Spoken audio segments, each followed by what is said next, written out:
tiga, empat, lima, enam, lima, tujuh, delapan,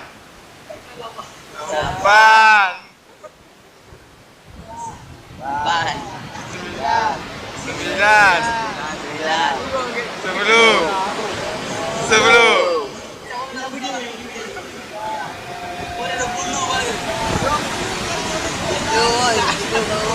Masa 10 baru buat.